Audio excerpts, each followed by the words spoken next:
જય માતાજી મિત્રો, આજે આપણે બનાવીશું ગુજરાતની ફેમસ સુખડી।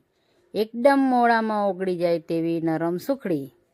આપણને સુખડી બનાવવા માટે જોઈશે, આપણે અહીં 100 ગ્રામ ગોળ લીધો છે, 100 ગ્રામ ઘી લીધું છે, આપણે અહીં 2 વાટકી ઘઉંનો ઝીણો લોટ લીધો છે, જે આપણે રોટલી બનાવીએ છીએ ને તે લોટ લીધો। અહીં આપણે બદામની કતરણ લીધી છે અને આ એલચીનો પાવડર લીધો છે।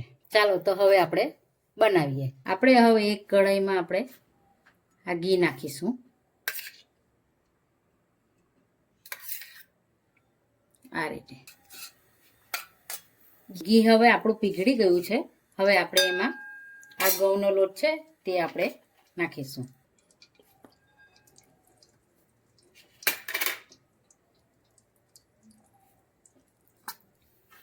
આ રીતે આપણે થોડું અંદર મિક્સ કરી દઈશું। ઘી હવે બધું અંદર શોષાઈ ગયું છે, પણ જેમ જેમ આપણું આ લોટ પેલો જરાક ઢીલો થઈ જશે ને એટલે ઘી આપણું અંદરથી થોડું છૂટું પડી જશે। આપણે સુખડી બનાવવાની હોય તો આપણે ગેસ જરા આપણે ધીમો જ રાખવાનો।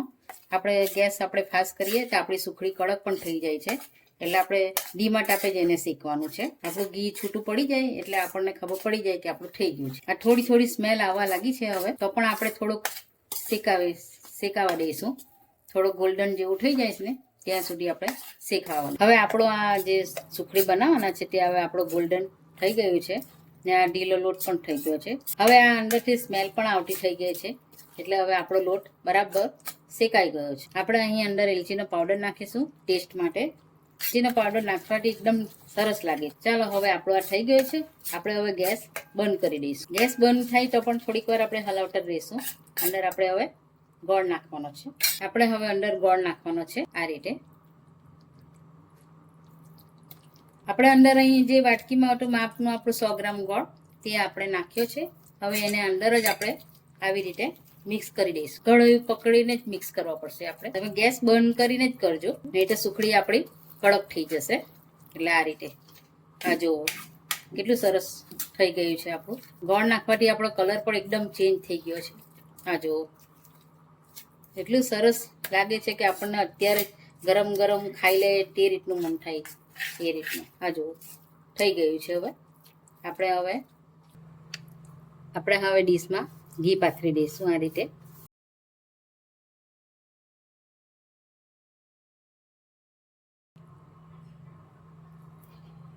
રીતે આપણે પાથરી દઈશું બરાબર।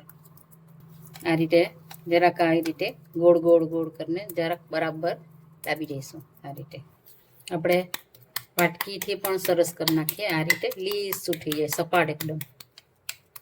એની ઉપર આપણે આ બદામના કતરણ નાખીશું।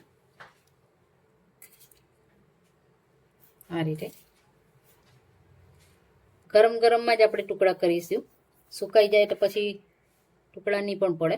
આ રીતે આ જુઓ કેટલા સરસ ટુકડા પડતા છે।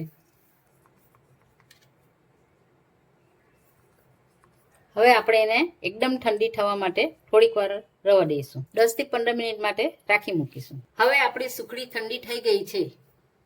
હવે આપણે એના પીસ છૂટા પાડીશું। આ રીતે થોડું દબાઈને કરવા પડશે। આ રીતે જુઓ આ રીતે સરસ રીતે નીકળી આવી છે આપણી। આ જુઓ કેટલી સરસ દેખાય છે। આ જુઓ આપણી હવે વિન્ટર સ્પેશિયલ સુખડી તૈયાર છે। તમે જરૂરથી ઘરે બનાવજો।